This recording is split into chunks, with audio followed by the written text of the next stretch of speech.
Hi hello friends, welcome back Nishant 2021 vlogs. మీరు కనుక మన ఛానల్ మొదటిసారి చూస్తున్నట్లయితే ప్లీజ్ లైక్ చేయండి, షేర్ చేయండి, సబ్స్క్రైబ్ అయితే చేసుకోండి ఫ్రెండ్స్. ఈరోజు వీడియో ఏంటంటే మా కొత్త ఇంటి నిర్మాణం ఎంతవరకు వచ్చిందన్నది వీడియోలో అయితే మీ అందరితో కూడా షేర్ చేసుకుంటాను ఫ్రెండ్స్. ఇప్పటివరకు మన ఛానల్ని సబ్స్క్రైబ్ చేసుకునే వాళ్ళు ఎవరైనా ఉంటే ప్లీజ్ సబ్స్క్రైబ్ అయితే చేసుకోండి, అలాగే ఒక చిన్న లైక్ అయితే చేసుకోండి ఫ్రెండ్స్. ఇది మెట్ల మార్గం అనమాట, మేడం అదికి ఇది ఎంట్రన్స్ అనమాట. ఇంకా మేము తలుపులు అయితే అది దారమందలు అంటారు కదా, అవి అయితే ఇంకా పెట్టించలేదు. ఇది వాష్ ఏరియా.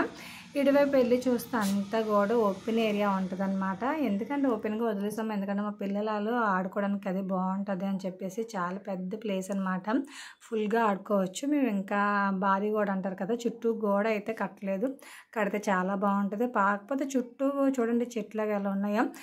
మార్నింగ్ టైంలో బాగుంటుంది కానీ నైట్ టైం భయం వేస్తుందేమో. లోపలికైతే వెళ్ళి చూపిస్తాను, చూసేయండి. ఇదంతా హాల్ ఏరియా అనమాట. చాలా అంటే చాలా బాగా వచ్చింది, కాకపోతే ఇంకా పెద్దది ఉంటే బాగుంది అనిపించింది నాకు. ఇది దేవుడు గది అనమాట. కింద అనుకున్నాము, కాకపోతే ఇక్కడ కాదు, వేరే దగ్గర ఇచ్చాము. ఇక్కడైతే మేము కబోర్డ్స్ అయితే చాలా సింపుల్గా ఎట్టించుకున్నాం అనమాట. ఎందుకంటే తర్వాత ఎప్పుడైనా మనం చేయించుకోవడానికి బాగుంటుంది కదా అని చెప్పేసి. పక్కనే కిటికీ ఇచ్చాడు, ఓపెన్ బాగా కనిపిస్తుంది. ఇవి కూడా మేము ఇంకా పెట్టించలేదన్నమాట, పెట్టించాలి. ఇప్పుడు మీకు ఎందుకు షేర్ చేస్తున్నానంటే ఇంటి నిర్మాణం మళ్ళీ మొదలు పెడదామని చెప్పేసి అనుకుంటున్నాం అనమాట. అంతకుముందు ఎంతవరకు ఉన్నదని ఈ వీడియోలో షేర్ చేస్తున్నాను. ఇదేమొచ్చి చూడండి, ఇక్కడైతే ఒక ఆర్చ్ వచ్చిందనమాట. ఇటువైపు కూడా వచ్చింది, కాకపోతే మనం డోర్ కట్టన్ అయితే కట్టేస్తామని ఏం మోడల్ అయితే పెట్టలేదు. ఇక్కడ వచ్చిందనమాట మాకు దేవుడి గది. అంటే అక్కడ వచ్చింది, కాకపోతే మేము ఇక్కడ అడ్జస్ట్మెంట్ చేసుకున్నాము. ఇదంతా కూడా వంటగది అనమాట. నాకైతే చాలా బాగా నచ్చింది వంటగది. మనకి ఎలా కావాలంటే అలాగా చేసుకోవచ్చు అనమాట. కబోర్డ్స్ వర్క్ కానీ ఏమైనా, కాకపోతే ఇంకేం చేయించలేదన్నమాట. ఇక్కడ సింక్ అనమాట, సింక్ పెట్టుకునేది. ఇంకా సింక్ అయితే ఆర్డర్ పెట్టాను ఫ్లిప్కార్ట్లోని, ఇంకా అయితే రాలేదు.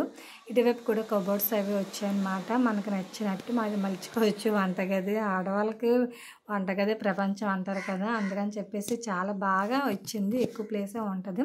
ఇక్కడ ఫ్రిడ్జ్ ఏమైనా పెట్టుకోవచ్చు అనమాట. యువతల వైపుకి వెళ్తే ఇక్కడ బెడ్రూమ్స్ ఉన్నాయన్నమాట, రెండు. ఒకటి మాస్టర్ బెడ్రూమ్ అనమాట. ఇది చాలా పెద్ద గదే వచ్చింది, మనం బాగా వాడుకోవచ్చు. మనం అడ్జస్ట్మెంట్ చేసుకుని దాన్ని బట్టి ఉంటుంది అనమాట. చాలా బాగా ఇచ్చారు, కాకపోతే అప్పుడు పైన అదేంటంటారు అది పెట్టేశారు అనమాట. మాకు తెలియక మేము కూడా పెట్టేయండిలే అనేసాము. తర్వాత ఏంటి ఏసీ అయితే పెట్టుకోవడానికి ఇబ్బంది అవుతుంది అని ఎవరో అన్నారులేండి, నాకైతే తెలియదు. తర్వాత చూద్దాం ఆ ఇబ్బంది గురించి. ఇక్కడ కూడా ఒక కిటికీ అయితే వచ్చింది. చూడండి, ఒక పెద్ద బండరాయి అయితే ఉంది మాకు ఇంటి ఎదురుగా, ఇంటి వెనకాలైతే. ముందు వీడియోలు అయితే మీ అందరితో కూడా షేర్ చేసుకుంటాను దాని గురించి అయితే. ఇక్కడ కూడా మాకు చిన్న కబోర్డ్స్ అయితే వచ్చాయి. ఈ బెడ్రూమ్లో వాష్రూమ్ కూడా ఇచ్చారనమాట. పర్లేదు, ఒక రూమ్కి అయితే 2 బెడ్రూమ్కి వాడుకునేటట్టు ఇస్తే బాగుండు, కాకపోతే ఒకదానికి ఇచ్చారు. ఇటువైపు వెళ్తే ఇటువైపు కూడా ఒక బెడ్రూమ్, ఇది చిల్డ్రన్ బెడ్రూమ్ అనమాట. ఇది కూడా చిన్నది ఉంటుంది కాస్త, కాకపోతే మా పిల్లలకి బాగుంటుంది ఆడుకోవడానికి అది కూడా అనమాట. ఇక్కడ ఏమొచ్చి ఇటువైపు కూడా ఒక కిటికీ అయితే ఇచ్చారు, బాగుంది. Open place. పక్కింటి వాళ్ళు అయితే దిగేశారు ఈ మధ్యనే. దీనికి కూడా కబోర్డ్స్ ఇచ్చారు, మనకి చాలా ఎక్కువ ఇచ్చారు. మనం ఇష్టం వచ్చినట్టు వాడుకోవచ్చు, కాకపోతే బట్టలు సరిపోవు అనమాట పెట్టుకోవడానికి, ఇంకా ఎక్కువ కావాలి మనకి. మన మగ పిల్లలు మరి కదా ఇంకా వాడుతూ ఉంటారు. ఇక్కడైతే ఇంటి వర్క్ అయితే జరుగుతుందన్నమాట. ఎందుకంటే పైపింగ్స్ కనెక్ట్ చేస్తున్నారు పిల్లలు, మా ఊరు పిల్లలే, వాళ్ళందరూ చేస్తున్నారనమాట. వాళ్ళకి వచ్చిన వర్క్ అంటే ఎక్కువ వర్క్ బయట వర్క్ ఎవరికి ఇవ్వలేదన్నమాట. ఊళ్ళో చాలామంది ఉన్నారు చేసేవాళ్ళని చెప్పేసి ఊళ్ళో వాళ్ళకే అన్ని పనులు అయితే పురమాయించాను. ఇక్కడ లైన్ ఉంది, ఇది కరెంట్ వర్క్, అది కూడా అన్నీ కూడా నేను ఊళ్ళో వాళ్ళకి ఇచ్చాను అన్నీ కూడా. ఎందుకంటే తెలిసిన వాళ్ళకి ఇచ్చుకుంటే రేపు ఏదైనా తేడా అయినా అడగడానికి బాగుంటుంది కదా. ఎవరో తెలియలేని వాళ్ళకి ఎక్కువ అమౌంట్ ఇచ్చినా ఎందుకులే, తెలిసిన వాళ్ళకి అమౌంట్ ఇచ్చి రేపు ఏదైనా తప్పు ఏమైనా ఉంటే అడగడానికి బాగుంటుందిలే అనుకొని వాళ్ళకైతే ఇచ్చామన్నమాట. మా న్యూ ఇయర్స్ కన్స్ట్రక్షన్ అయితే ఇంతవరకు వచ్చింది. ఇప్పటి నుంచి అయితే ఇంటి పని అయితే మొదలు పెడదాం అనుకుంటున్నాం అనమాట. అందుకే ఇంతవరకు ఎంతవరకు వచ్చిందని చూపిస్తున్నాను. ప్లీజ్ లైక్ చేయండి, షేర్ చేయండి, సబ్స్క్రైబ్ చేసుకోండి.